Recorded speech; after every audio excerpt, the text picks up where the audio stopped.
Tänan sind veel kord täna kuulama tulemise eest ja räägin täna sulle tegelikult siis sellest, et kuidas on võimalik, et sõna otseses mõttes sinu keha nälgib siis, kui sa oled tervislikult toitunud või toitud tervislikult. Ehk siis me vaatame täna seda, et kuidas tegelikult organismis selline varjatud nälg tekib, kuidas keha oma erinevatest toitainepuudustest tegelikult märku annab ja kuidas neid selliseid tänapäevaseid toitumuse lünkasid või kuristikke või lõhesid või kuidas seda iganes ka nimetada, kuidas neid tegelikult siis nutikalt täita niimoodi, et kogu see toitumine ei oleks nagu üleliigne peavalu ka.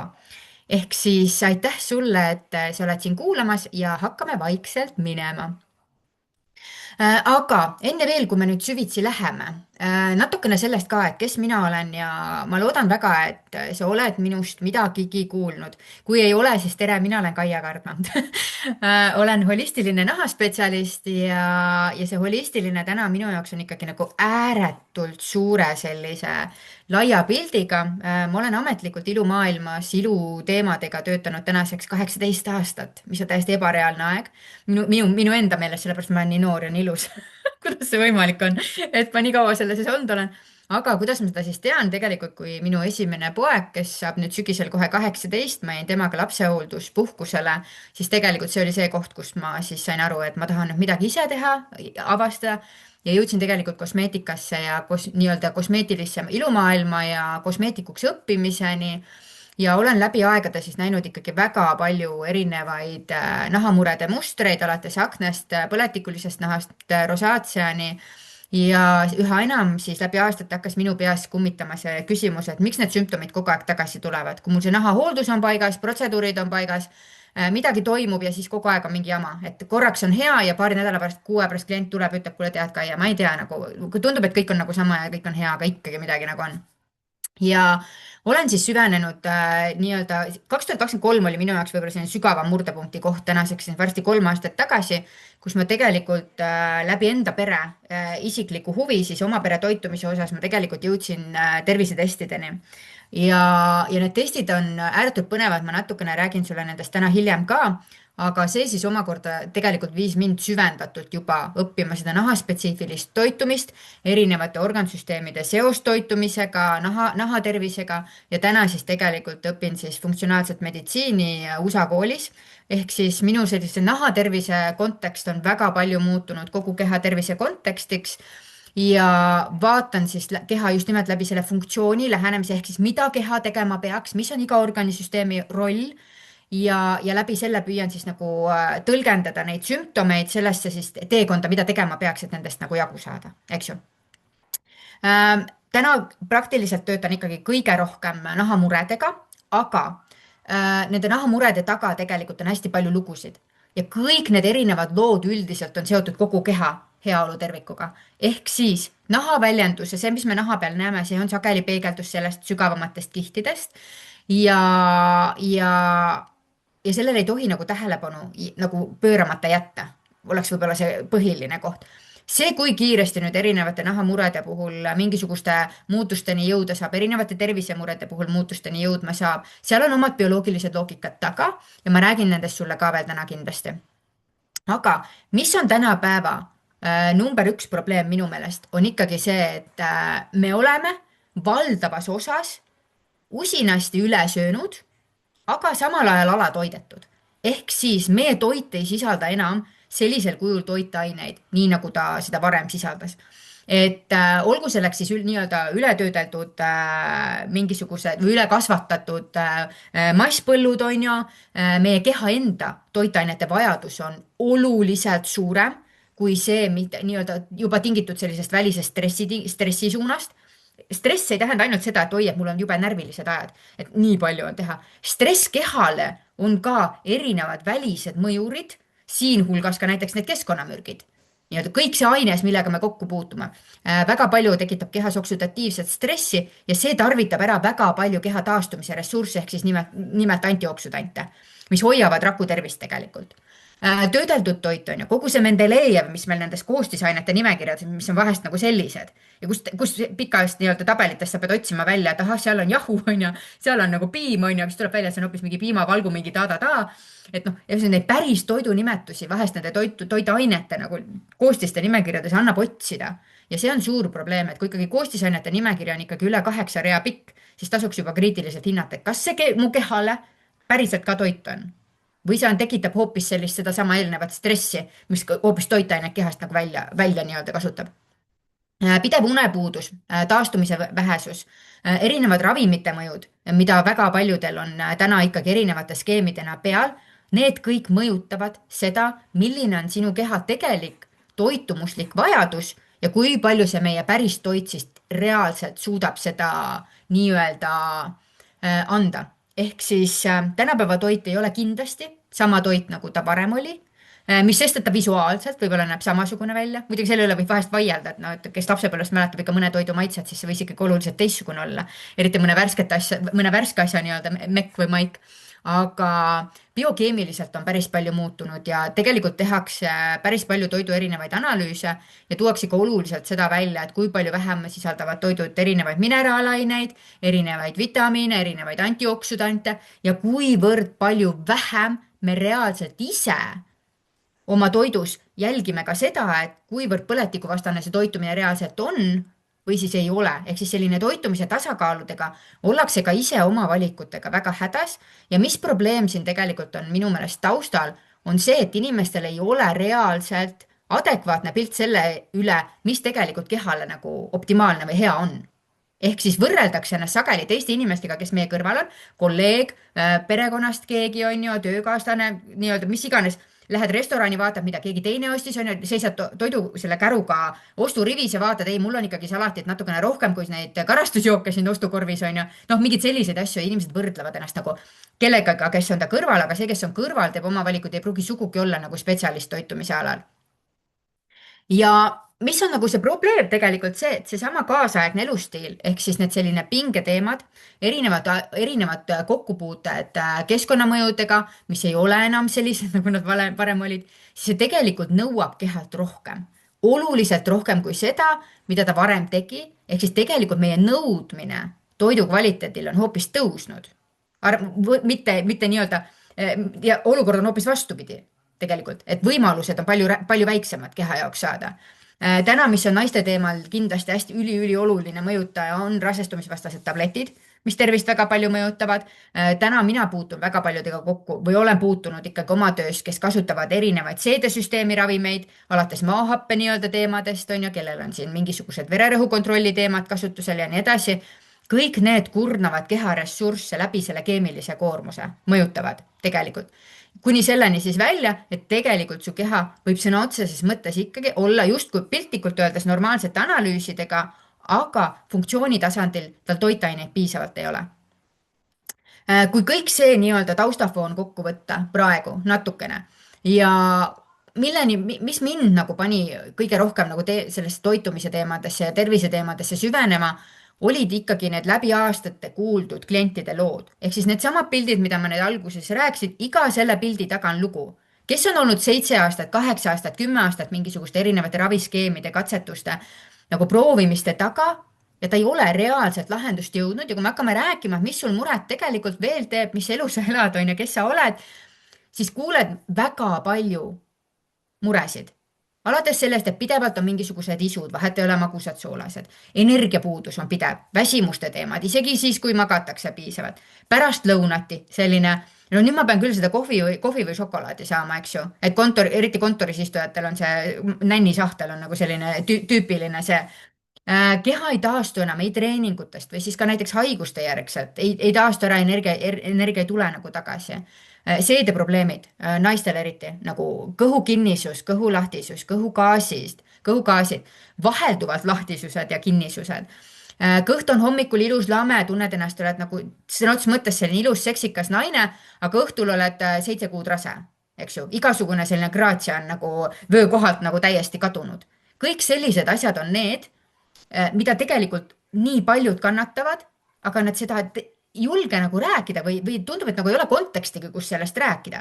ja kui jõutakse siis spetsialisti juurde, eks ju, et noh, minu puhul siis jõutakse sageli nahamurega ja kui ma nende teemade kohta küsima hakkan, siis tuleb välja, et issand kene, aga et keegi pole mu käest isegi iialgi kunagi küsinud sellist asja. Või siis, et ei ole osatud nagu seostadagi, et üks asi võib olla teisega seotud. Aga soole ja naha vahel näiteks on ülitugev seos on soolestiku ja seedimise ja naha tervise vahel. Mõlemad on barjäärisüsteemid põhimõtteliselt, kaitsesüsteemid keha seisukohast. Kuni siis välja see seedimise teema juurest on need kehakaalu tõusu asjad, et mitme aastaga on vaikselt-vaikselt muudkui kehakaal tõuseb, meeleolu teemad, noh meeleolu teemad on täiesti loogiline, et kui sul ikkagi pidevalt on mingisugune tervisemure, no siis arusaadav, et see tekitab emotsionaalselt ka sellist nagu siia-sinna kõikumist pidevalt. Aga olen näinud ka seda, kuidas ärevuse teemad, ärrituvuse teemad, laste peale selline lühikese sütikuga olemine, need kõik on ära kadunud peale seda, kui keha tegelikult on tasakaalu saadud toitumuslikult. Kui on tehtud toitumises korrigeerimised, kaob ära lühike süütenöör. See on nagu super tore, venib palju pikemaks. Palju nagu chillim ja rahulikum on nii-öelda argielus ringi käib. Ja. Aga ühisosa tegelikult kõikidel nendel erinevatel sellistel lugudel on hoopis alaäge põletik. Ehk siis on võimalik justkui koondada kogu see sümptomite pott kokku ja öelda, et see on hernesupp põhimõtteliselt. No või siis alaäge põletik. Kuidas seda nüüd nii-öelda nimetada? Põletik ise oma olemuselt ei ole tegelikult halb, sugugi mitte. Põletik on ülioluline kehamehhanism nii-öelda, aga eristada tulebki siis seda ägedat põletikku ja alaägedat põletikku. Üks nendest on siis selline absoluutselt mitte ignoreeritav. Hea näide, kurguvalu, põiepõletik, mingisugused vigastuste järel paistes jalg on ja äge palavik. Kõik see on seotud immuunsüsteemi aktiveerimisega, paranemise algatamisega. Nii, alaäge põletik on see, mida sa tegelikult ei tunne ja sõna otseses mõttes ei tunne. Seda ei saa arvata, kas mul seda on või ei ole. Seda saab mõõta, millest ma räägin sulle lähemalt. Aga mis on põhimõte on see, et ta tegelikult kurnab pideva selle põletiku signaalide kehas laiali saatmisega kogu keha toimimist ja mõjub sisuliselt, kui tahta nagu lihtsalt seda öelda, nagu käsipidur peal efektina. Ehk siis sa ei saa kogu aeg toimida oma täie potentsiaali vääriliselt, ehk siis keha ei parane nii hästi, ei taastu nii hästi, energiat ei ole nii hästi. Iga süsteemi, nii-öelda, mis su kehasisene süsteem on, mille funktsioon, mingi tööülesanne tal on, see toimib nõrgemalt, kehvemini. See on seal alaägeda fooni nagu nii-öelda küsimus. Ja küsimus ei ole nagu üldse selles siis nii-öelda, et see põletik oleks halb. Põletik halb on see, kui alaäge, see vaikne põletik jääb pikalt püsima. Kust see probleem tuleb? Üks põletiku mehhanisme kehas on tegelikult omega-6 ja omega-3 tasakaal ja tegemist on siis asendamatute toitainetega, mida meie keha teha ei oska. Ja see tähendab, mida tähendab, et teha ei oska? See tähendab seda, et me peame saama toiduga. Kui toiduga seda ei saa, siis kehal seda ei ole ja ta peab kasutama mingisuguseid kompensatsioonimehhanisme ja need ei toimi nii, nagu vaja oleks. Et ikkagi see odav aseaine on nagu odav aseaine. See ei anna seda sama efekti, eks ju. Ja probleem on, miks see nii on, nii-öelda, miks see paigast ära on tegelikult, miks seda alaägedat põletikku nii palju on, siis noh, minu meelest Tai, see tegeliku eestlase toidulaud on suurepärane näitaja selle koha pealt, et tarvitatakse päris vähe päris toitu, mida peaks siin tegelikult olema allpool külluslikult ja siin üleval on tegelikult hoopis kamaluga neid toitusid, mida ei peaks toidulaual üldse olema. On töödeldud toitusi, liiga palju lihatooteid, väga palju selliseid nii-öelda ütleme keemilisi toitusid, on ju, karastusjooke, kõike seda ja suhkru teema, töödeldud toidud, need kõik tekitavad kehas põletiku juurde. Et sageli need maiused kõik on seotud ka nende taimsete rasvadega, mis on põletikuga seotud. Ehk siis, kui kunagi varem, nii-öelda meie esivanemate ajal, võib-olla 100 aastat tagasi, oli selline tööstuslikku tootmist ja toitu oli vähe, söödi seda, mida ise kasvatati, mida lähedalt kasvatati või vahetati ja selline põletiku vastase ja põletiku tekitavate toitainete tasakaal kehas oli loomulikult paigas. See peaks olema selline alla 3:1, kunagi olid ilmselt oligi reaalselt seal 1:1 juures, aga seoses tööstusliku toidu tootmisega, kõik need massi tootmised, need suured prismad põhimõtteliselt, rimid ja kõik muud, mis meil siin on, kõik see on tegelikult toonud kaasa selle, et toitukaupade säilivus oleks maksimaalne, kõik oleks pakendis suhkruga, igasuguste lisaainetega ja muidugi mugavus. Jube hea on ju minna poest võtta kohe see valmis maitsestatud toode, valmis maitsestatud liha ja pannile panna ja nii edasi, mõtlemata selle üle, et millega see tegelikult valmistatud on. Aga ega see tööstuslik toidutootmine või see ka nii-öelda tervislikud valikud, võtame igasugused müslibatoonid, võtame igasugused hummused, kõikvõimalikud need vegan-toidud nii-öelda, mis on väga paljud taimsete õlidega, ka need on põletikku tekitavad. ehk siis vahest võib see nii-öelda see tervislik valik olla ka just nimelt nende rasvade tasakaalu koha pealt täiesti nii-öelda kehale kahjulik, kuigi silt on peal tervislik. Ja noh, selle vegan silt on üldse täna juba väga paljude jaoks nagu võrdsustatud, et vot see nüüd on vegan, see tähendab taimne asi, on ju, et see peab kindlasti kasulik olema, aga ta ei pruugi olla, kui toitumuses ei ole, ei jälgita seda, et mis tegelikult peaks olema. mis see kaasa on toonud, see tähendab seda, see on kaasa toonud selle, et täna tegelikult on inimestel seda alaägedat põletikku, nii-öelda põletiku molekule kehas 15–20 korda rohkem, kui peaks olema. Ja see ei ole natukene rohkem, vaid see on ikkagi nagu kordades rohkem ja sellest ei räägita. Ja räägitakse nagu häbematult vähe lausa. Aga hea uudis on see, et mida rohkem on inimestel muresid, seda rohkem sellised lahenduste asjad ka nagu välja tulema hakkavad. Aga kui mõelda selle soolestiku tervise peale ja üldse sellise kehade tundlikkuste peale, mida täna on nagu väga-väga palju, alates allergiatestki näiteks, mis nüüd ka kevadisel ajal alati aktuaalseks läheb, siis tegelikult see põletikumehhanismid, see, milline tegelikult see toidulaud on, see mõjutab otseselt soolestiku tervist, et miks need seedimise teemad ja need minu jaoks nagu väga-väga südameteemad nii-öelda nagu on, sest kõik need toitumuslikud aspektid on omavahel seotud ja soole teemaga läbi selle, et kui on põletikku tekitavat toitu toidulaual palju, siis see mõjutab meie soole kui kaitsebarjääri funktsiooni kuni selleni, et ta hakkab lekkima, sõna otseses mõttes läbi laskma. Ehk siis see põletikku tekitav toit kulutab ära meie nii-öelda limakihisid soole seina pealt ja hakkab häirima ka nagu soolebarjääri rakkude tööd. Nii hakkavad siit läbi lekkima vereringesse erinevad toiduosakesed, erinevad mikroobid, erinevad bakterid, erinevate bakterite elutegevuste jäägid ja vaata need tekitavad kehas erinevaid põletikulisi nii-öelda protsesse veelgi juurde. Ja see on nahamurede kontekstist väga-väga sage probleem tegelikult. Ehk siis, et kui minna sellist nagu põletikuvastast lähenemist vaatama üldse, siis see on tegelikult palju laiem pilt ka, kui ei ole, kui lihtsalt selline ühe aine siiapoole või sinnapoole tasakaal, et see kumulatiivne mõju, miks üldse see toitumine nii paigast ära on, selle mõju kehale on nagu nii laiapinnaline. Ja murekoht on see, et tegelikult tasakaalu kadumine ei teki ära ühest-kahest toidukorrast ja see teeb inimesed nagu minu meelest ka natukene, kuidas öelda, noh, nagu mõeldakse, et ah, et see praegu üks kord või see pidu või see puhkus või mingi see asi, et see nagu ei oma rolli või et las ta praegu läks, et ei ole vahet nagu niiviisi.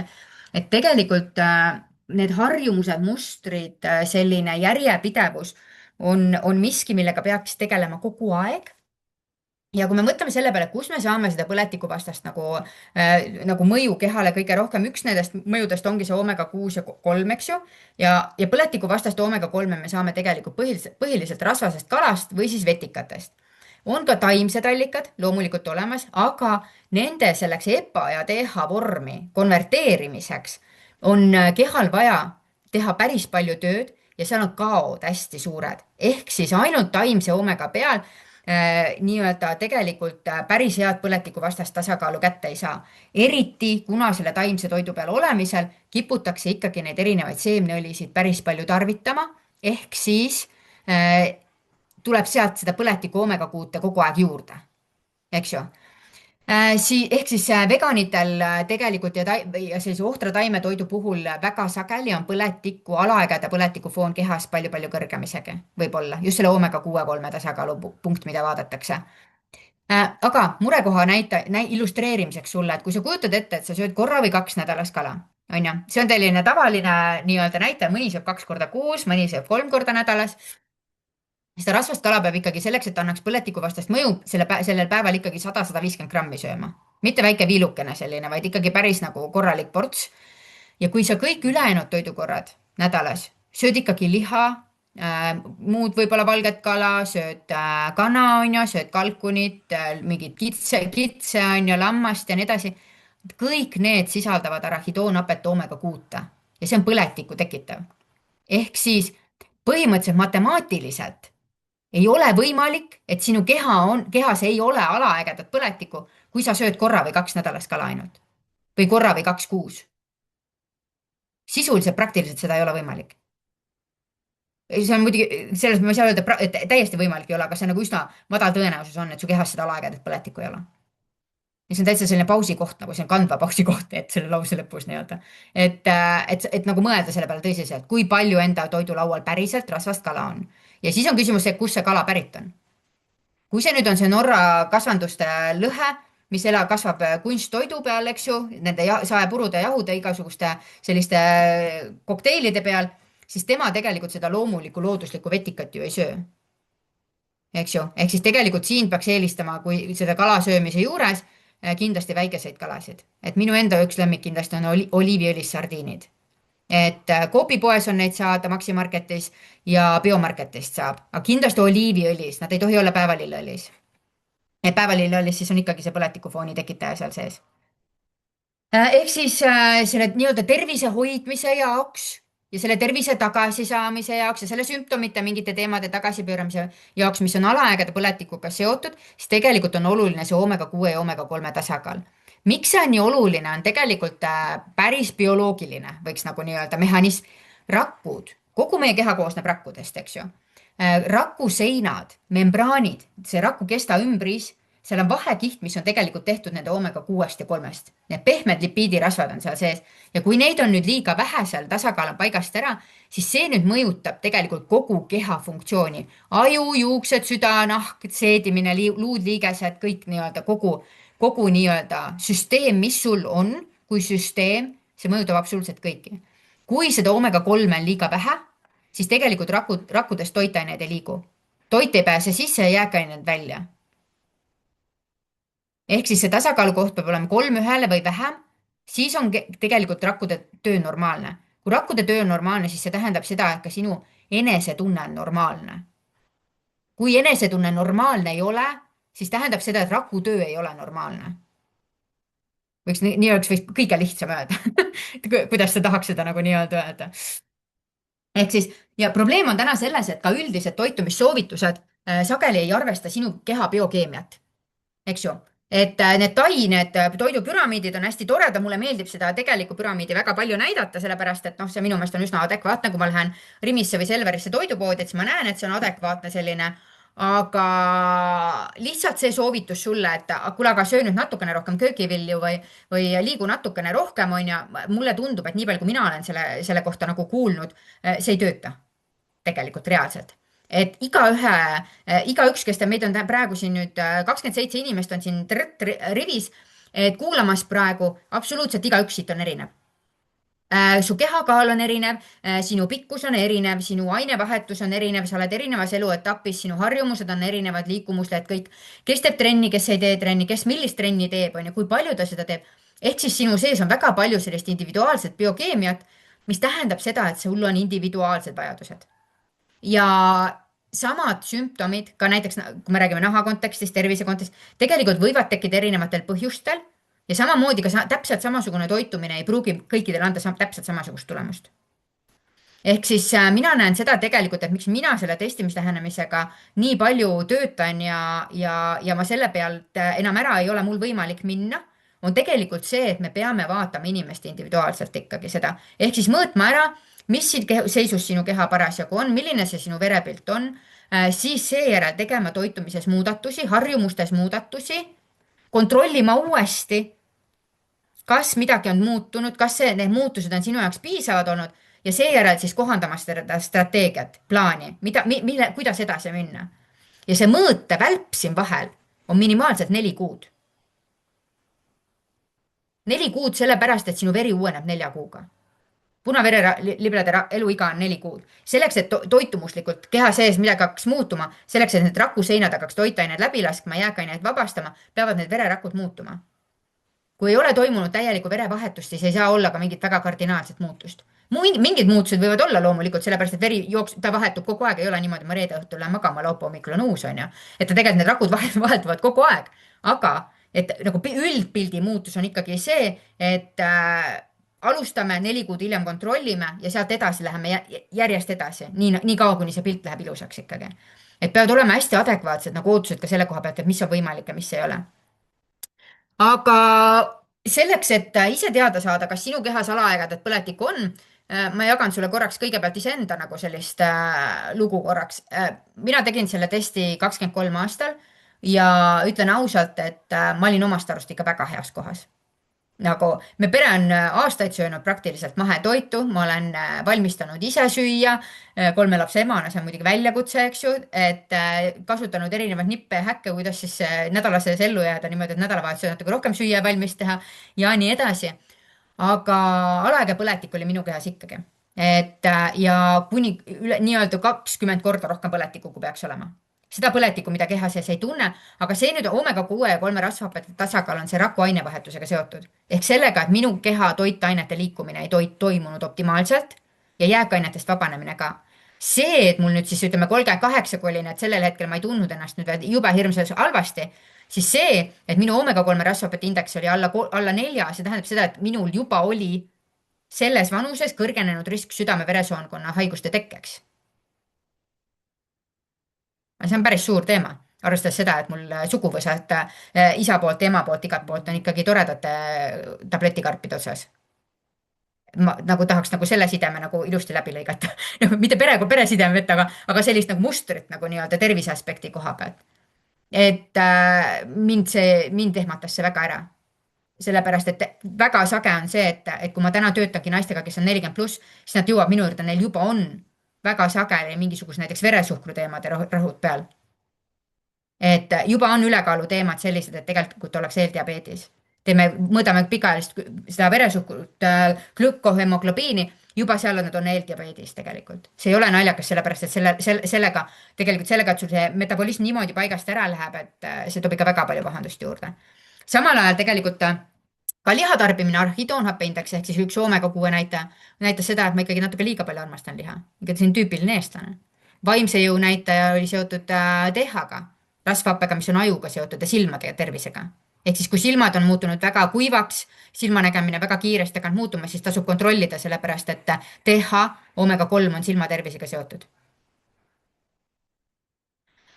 Mis veel huvitavat tegelikult analüüsi pealt välja näeb, et tegelikult näitab see analüüs ise 11 erinevat rasvhapet, mida mõõdetakse. See kaardistab raku seest ära 98% rasvadest, külastunud rasvad eraldi, oleinhapped eraldi, ta vaatab omega-6 siin erinevaid ja omega-3-sid. Ja kõige huvitavam on see, et kuna ta vaatab neid kõik eraldi, siis näiteks ekseemide puhul, dermatiidi puhul, kellel on väga kuivanaha probleemid, väga sageli on gamma-linoleenhapet puudu. Ja siin võib olla puudu teda siin 50% peaaegu, 45%. Arahidoonhape on nüüd seotud loomse toiduga. Näitab seda, et kui palju lihaarmastust laua peal on. Kes näitab psoriaasi haiged on. Võib-olla see teema siit tuleb välja. Sest seda seostatakse arahidoonhape nagu liiaga väga palju. Nagu hea näide sulle.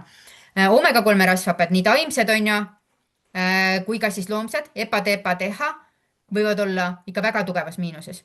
Mida tähendab 70% toitumuslikku puudujääki?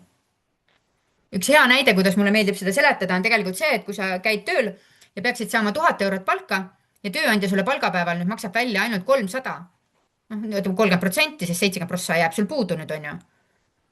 Siis sina lööd aga käsi kokku ja mõtled issakene, aga kuidas ma nüüd hakkama saan, mul on ju vaja renti maksta, mul on vaja kütet maksta, mul on vaja süüa osta, lapsele mingeid asju teha on ju. Et alles on 300 eurot sul ainult. Ja siis tuleb järgmine palgapäev ja nüüd sa mõtled, et okei, ma saan nüüd selle tagasi, mis mulle võlgu jäädi ja siis saan selle uue palga 1000 eurot on ju, aga makstakse sulle endiselt 300, öeldakse, tead, mul ikka parem seis ei ole. Vaat niimoodi peab keha hakkama saama ainega, mida ta teha ei oska. Võib-olla sinul on seal tagaaias kuskil mingi rahapuu, kus sa lähed ja trükid neid juurde, neid tähti siis nagu niimoodi, aga EPA-t ja TH-t, neid aineid su keha teha ei oska. Temal ei ole seda nagu mingit bankomaati, et ta läheb, tõmbab aga seinast kuskilt mingeid aineid juurde. Ei ole. Ehk siis see on väga suured asju. EPA on seotud südame-veresoonkonna ja nahatervisega. TH on seotud silmadega, ajuga. DEPA on universaal, natuke kameelion, tema suudab rasvhappena ennast muundada üheks ja teiseks. ALA selleks, et temast saaks EPA-t, ta peab väga palju ümbersünteesima, ennast konverteerima ja siit on kaod hästi suured. Ehk siis omega-3 on palju nagu laiemad kui lihtsalt see, et söö kreeka pähkleid või siis söö vahepeal natuke rasvast kala. See on palju keerulisem tegelikult. Mõnes mõttes keerulisem, ta on nagu, mõnes mõttes on ta ikkagi jube lihtne minu meelest, aga teistpidi ta kehamehhanismide seisukohast on nagu väga oluline, mida ei teata. Ja kuidas seda asja korda teha saab ja kuidas mina selle korda sain ka, on tegelikult siis tasakaaluõli. Ja miks see tasakaaluõli siin toetav on tegelikult see, et üks asi on see, et ta sisaldab terapeutilises annuses EPA-t ja TH-t ja seda teepat ka, mis tegelikult tõstab hästi tugevalt kehas seda nii-öelda puudujäägi taset, aitab neid aukusid ära täita. Ta sisaldab mitu tuhat milligrammi ja kui sa praegu mingisugust oomega-3 kasutad ka preparaati, siis ole hea, võid täitsa vaadata, mis su karbi peal kirjas on, pakendi peal. kui seal on 1 kapsel või 2 kapslit päevad või mitu seal on ja kui palju seal pakendi peal on kirjas seda EPA ja DH. Ei loe, mis on need oomega-3 rasvhapped, ei loe lihtsalt kalaõli, mis seal sees on milligrammides, loeb EPA ja DH. Seda on vaja sinu silmade, aju, keha jaoks, südame jaoks, naha jaoks, lihaste jaoks, kõikide nende asjade jaoks. EPA, DH loevad ainult, eks ju. Ja loeb see, mis seal koostises veel on. Ehk siis, kui seal on lihtsalt nüüd lisatud natukene tokoferooli või E-vitamiini, siis kahjuks ei kaitse kalaõli rääsumise eest. Kalaõli on ääretult kergesti rääsuv, oksüdeeruv, vanaks minev. Kui ta rääsub ära, siis ta on kehale toksiline. Ta tekitab oksüdatiivset stressi ja see on rakkudele teeb kahjustusi juurde. Ta ei tee terveks neid rakkusid, vaid kahjustab. Ehk siis siin on kasutatud nüüd koostises siis sellist eelpressitud või esimese külmpressi, kuidas seda iganes nüüd nimetatakse, extra virgin õli. Ja see nüüd on hästi polüfenoolide rikas. Polüfenoolid on antioksüdandid, mis nüüd hoiavad seda õli siis nüüd värskena. Ja me tahame, et ta püsiks värskena. Neid polüfenoole on nüüd selles oliiviõlis, mida siin retseptises kasutatakse 7,5 korda rohkem kui tavalises oliiviõlis. Seda tehakse nüüd nii-öelda väga spetsiaalsetest oliivisordist, selleks, et ta nii palju neid sisaldaks. Ja see nüüd on üli olulise erinevusega võrreldes teiste nagu mingisuguste omega preparaatidega. Miks? Sellepärast, et need aitavad sellel nii-öelda tasakaaluõlil keha sees nii-öelda keha sooja temperatuuris püsida stabiilse ja värskena vähemalt 35 tundi. Neil on tehtud kui nii-öelda kuuma või sooja taluvuse katsed nagu niiviisi, et ta püsiks ilma oksüdeerumata. Vähemalt püsib 35 tundi. Grillõlile on see ainult 5 tundi muide, see püsivus. Sellel on 7 korda rohkem. 35 tunniga jõuab see lusikatäis õli sul kogu kehas iga rakuni. Et 5 tunniga ilmselt mitte. Et see on üli oluline ja see tähendab ka seda, et 120 päevaga ühe selle verevahetuse tsükliga 95% nendest, kelle kehas on teste alaegadet põletikku näidanud, tulevad sellest põletikust välja või siis nad on väga lähedal sellele. Et läheb see näitaja sinna nagu optimaalse koha juurde. Aga teine probleem veel tegelikult, millele tahaks peatuda väga, on see, et mis juhtub sinu keha sees siis, kui sa oled pikka aega olnud alaegades põletikus. Nii palju, kui mina nüüd nii-öelda oma klientidega konsultatsioone olen teinud ja asju, siis üldiselt inimeste toitumisharjumused on üsna stabiilsed. See tähendab seda, et seda sama paar korda nädalas rasvase kala söömist on olnud aastaid. Nahamuresid või tervisehädasid on olnud aastaid, mõnel on 3, mõnel on 5, mõnel on 10 anja. Ehk siis tegelikult on kehas olnud pikaajaliselt alaega põletik ehk krooniline alaega põletik. See tähendab seda, et sul on see palgavõlg, mis sul oli, on ju, see on sul käinud aastaid, see palgavõlg. Ehk su keha tegelikult on krooniliselt toitumuslikust puudujäägis. See on seesama, nagu meil kevadeti need asfaldiaugud on tee peal, on ju. Ja mitte 1 aasta neid ära ei parandata, vaid neid sõidetakse sinna kogu aeg nagu juurde. Lõpuks sa ei saagi aru, kas sa sõidad augus või tee peal, eks ju, nagu niiviisi. Vaat siin on nüüd seesama küsimus. Sa võid mõelda, et ma nüüd ühe supilusika täie kaupa, ma hakkan nüüd iga augu kaupa hakkan nüüd neid aukusid nagu ära parandama, eks ju. Aga tegelikult see võtab kehalt palju rohkem ressurssi. Ehk siis mina tegelikult oma nagu nendes nii-öelda soovitusprotokollides soovitan ikkagi klientidele kontsentreeritult sellist vitamiinide, mineraalainete, antioksüdantidega kompleksi. Ja märksõna siin juures tegelikult on antioksüdandid. Ja antioksüdante on vaja kamaluga. Siin pildi peal on nüüd näha seda, et Extendi, mida ma soovitan klientidele ja see visuaalne pilt siin on vahest, mida ma küsin klientide käest, ma olen isegi näidanud seda pilti ja küsinud, kui palju sinu toidulaud täna tegelikult meenutab värvidelt, erinevatelt värvidelt nagu variatsioonilt seda pilti, mida sa siit näed. Et kas meenutab või ei meenuta, on ju. Ma kahjuks üldiselt saan pildi nagu niimoodi, et nagu häbelikkusega pildi, nagu selle vastuse, et nagu ma päris aus olen, siis et ma nagu ei jõua nii palju sellega tegeleda, et see nagu nii mitmekülgne oleks, on ju. Ehk siis tegelikult selleks, et saada seda nii-öelda seda kompleksi kätte nii-öelda, mida nagu see nii-öelda selline toitainete tugi pakub, selleks, et seda pilti kätte saada, sa peaks sööma põhimõtteliselt 3000 kalori eest iga päev toitu. Enamus naisi, ma arvan, ei söö alleski 3000 kalorit täis, kui nad normaalkaalus on nagu niiviisi, et iseenda pealt ma tean seda juba. et see on üli oluline teada, et tegelikult need mikrotoitaineid, kui su keha on ikkagi tühi nendest ja sa oled kogu aeg olnud selle stressi, keskkonnapingete asjade peal, siis see kõik on seotud sellega, et immuunsus on nõrk, taastumine on nõrk, energiat on vähe.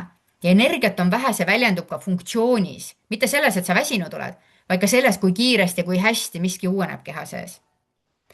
Näitan sulle ka seda koostisainete pikka nimekirja, mis nendes Xtendi kapslites on tegelikult, et panna sind natukene nägema seda. Tee kas või screenshot endale, võid küsid pärast, et kes sind täna siia seminarile nüüd kutsus, on ju, kas see oli mina või oli see keegi teine. Võta meil siis nööbist kinni, on ju, kes sind kutsus. Kui sa tahad rohkem teada täpsemalt selle kohta, et mis seal siis veel sees on või mis ta teeb nagu niiviisi. Mõte on nagu selles, siin on sees absoluutselt kõik vitamiinide grupid, mineraalainete grupid, pluss siis tõesti suures koguses antioksüdantide komplekse. Neid samu seaksantiini, lükopeeni, rohelise tee ekstrakte, spargli ekstrakte, neid väga sageli Q10, neid ostetakse sageli eraldi. Purk endale. Võtan selle purgi ja teise purgi ja kolmanda purgi, aga siin on need kompleksselt sisse pandud. Mida need antioksüdandid teevad? Sarnaselt nagu selle balance oili sees on tegelikult need nii-öelda polüfenoolid, mis seda bioaktiivsust, kättesaadavust kehale parandavad. Vaata siin kompleksi sees tegelikult need samad antioksüdanti kompleksid aitavad ka need vitamiinid, mineraalained kehale kättesaadavamaks teha, nagu bioloogiliselt äratuntavamaks, võiks niimoodi öelda. Ja tänu sellele ta annab hästi tugevat energiat kehale. Ehk siis, kui sa oled ikkagi sellisel näljarežiimil olnud läbi selle alaaegade põletiku, sest sinu rakud ei ole kehast toitainet kätte saanud ja jääkainetest suutnud nii hästi vabaneda ja seoses sellega on kehal juba stressikoormus keha sees suurem olnud, siis neid antioksüdante on nüüd vaja selleks, et neid rakukahjustusi ära parandada. Sest üks asi on see rakkude sees, see raku ainevahetus, toitainete omastamine, jääkainete vabanemine, aga teine asi on see taastamise ja ümberehitamise protsessid. Ma loodan, et see on loogiline praegu. Ehk siis tegelikult üli oluline on süsteemsus ja järjepidevus. Need kolm, millest ma justkui täna siin natukene rääkisin, balance test, tasakaalutest, näitab sulle, kus sinu keha parasjagu on, annab peegelduspunkti sellest sinu viimase 4 kuu toitumisharjumustest. Ta peegeldab toitumisharjumusi läbi sinu verepildi, veri uueneb 4 kuuga, ehk me saame tagasivaate sinu viimasele 4 kuule ja sellele, et kuidas on sinu kehas, kas on kehas alaaegadat põletikku või ei ole. Järgmine samm on balance oil tegelikult. Sageli see alaaega põletik kipub seal kehas olema, eriti kui mingid sümptomid ka on. See nüüd taastab raku funktsiooni. Selle, et toitaineed oleksid kättesaadavad ja jääkained vabaneksid. Ja Xtendi kompleks ja multivitamiinide kompleks ja antioksüdantide kompleks on nüüd selle jaoks, et need puudujäägid saaksid täidetud, mida sul kehal pole kaua aega olnud. Sinu muutumine, sümptomite taandumine, keha energiabilansi tagasi nagu tasakaalu viimine, see toimub oluliselt kiiremini. Eks ju? Kui ja millest üldse alustada? Kui sa tahaksid teada, kas sinu kehas on alaaega põletik, siis seda, et kas sa saad toidust või toidulisandist toitainet kätte, see on nüüd seotud selle rasvhapete tasakaaluga, eks ju, läbi rakumembraani, rakuseina kvaliteedi. Kui sa tahad teada oma sellise pika terviseea, ehk siis justkui sellise health span'i potentsiaali, seda näitab nii-öelda kõrge omega-3 indeks, mida siis täna tuuakse välja sellega, kui see siis on nagu kõrge, see tähendab seda, et on madalam üldsuremus selles vanuse, nii-öelda sellises grupis on madalam üldsuremus. Ja see analüüs näitab nüüd ära ka sinu südame-veresoonkonna haiguste riski, ehk siis omega-3 indeks alla 3% taseme on kõrgema riskiga ja 8–12% siis tase näitab madalamat riski. Selleks, et sind nüüd täiesti riskivabalt teha uudishimulikuks, on tegelikult selline pakkumine olemas, kus on võimalik täiesti nii-öelda raha tagasi garantiiga seda balance testi stardikomplekti endale tellida. Selle stardikomplekti maksumus on nüüd 214 €, saatmisega võis olla isegi 220 äkki, ma täitsa peast jään korraks võlgu, number on ilusti siia pandud, aga suurusjärk on selline, mõni euro siia-sinna. Selle stardikomplektiga sa saad 2 balance testi, 2 suurt balance oili pudelit ja 2 pisikest. Üks see balance oili suur pudel on kuskil 70 kilosele inimesele 1 kuu norm. Kui sa, keskmine inimene võtab 0,15 milliliitrit korda kehakaal. Ehk siis, kui sa kaalud 60 kilo, siis võtad nii 0,15 korda 60. Kui sa kaalud 90 kilo, siis 0,15 korda 90. Kui sa teed palju sporti 5+ korda nädalas, siis korda 0,2. Kui sa oled rase, korruta 0,2 korda kehakaal. Ja raseduse korral siis see on kogu aeg muutuv, see vajadus ka, eks ju. Kui saad nüüd selle stardikomplekti kätte, siis alguses on seal kaasas üks test, sa teed selle testi ära, 3 nädala pärast saad vastuse. Ja kui see vastus on see, et sul on kõik korras, sinu kehas alakäedat põletikku ei ole, sinu toitumisega on kõik perfektne, super, mitte, sul ei ole vaja seda, siis jääb see esimene balance test ja esimene balance soil sulle kingituseks. Ja saad raha tagasi selle stardikomplekti eest. Ma ei ole näinud küll, et Synlab sellist pakkumist teeks kunagi. Et tule analüüsi ja kui sul on kõik normis, et siis saad raha tagasi, et super, et sa uudishimulik olid oma tervise osas, eks ju. Aga kui see test on nüüd korrast ära, siis tegelikult jääb sulle siis selle stardikomplektiga kaasa ka 6-kuuline püsitellimus. Ehk siis, et sa teeksid läbi selle balance oil'i kuuri, selle tasakaaluõliga kuuri 8 kuud, 2 verevahetuse perioodi. Ja kui sa selle läbi teed, siis sellega tegelikult on kehas alaägede põletiku muster ära murtud. Sümptomite nagu selline see tagasipööramise protsess on alanud. Mõni asi võib olla korda läinud, mõni asi veel vajab rohkem aega, sõltub millega tegemist, eks ju, on, mis asi see on see alaägede põletikuga seotud. Aga sa oled algust teinud. Väga olulist algust. Ja minu meelest kõiki neid tooteid iseenesest saab tellida ka üksikult. Ei pea sugugi tellima püsitellimusega, saab tellida ka kogu komplekti korraga välja ostes. Sellisel juhul saad ühe õlipudeli veel tasuta kingituseks ja saad tasuta saatmise ka. Ehk siis minu kutse sulle täna on see, et kui see sulle nüüd natukene huvi pakub, siis ole hea, võta ühendust selle inimesega, kes sind täna nüüd siia kutsus, eks ju. Olin see siis mina või oli see siis keegi teine? Et kes sind kutsus ja küsi täpsemalt, kuidas sa saaksid seda testi teha ja milline see test siis nagu täpsemalt välja näeb. Tegemist on sõrme otsast veretilga testiga. Et mitte midagi keerulist ei ole, absoluutselt igaüks saab sellega hakkama. Ja tegelikult on võimalus meiega koostööd teha ka. Ehk siis on võimalus uurida, uudistada oma tervist tegelikult ise kliendina, iseenda seisukohast ja võimalus on saada ka omaenda tooteid tasuta. Ehk siis tegelikult on siin olemas ka selline soovitusprogramm, et kui sina ise kasutad balance'id nii-öelda tooteid näiteks või neid vitamiinikompleksi ja sulle need annavad hea tulemuse ja sa soovitad neid vähemalt 4 inimesele, siis saad sina tegelikult iga selle 4 soovituse eest saad sina endale ühe toote tasuta. Kui sa soovitad 8, siis saad 2 toodet tasuta ja nii edasi. Aga on võimalik teha koostööd ka äripartnerina ja sellisel juhul on sul samamoodi võimalus saada enda tooteid tasuta, aga tegelikult siis lisaks siis nii-öelda sellisele tasuta toodete boonusele võimalus saada ka komisjonitasu ehk siis nii-öelda protsenti selle eest, et sa tegelikult seda soovitad. Ehk siis on põhimõtteliselt 2 süsteemi, või nii-öelda sama süsteem, aga 2 erinevat rolli, kuidas on võimalik neid tooteid endale ja oma pere kasuks kasutada, et kas ise kliendina või siis soovituste kaudu. Ehk minu poolt täna on sulle tegelikult eelkõige kutse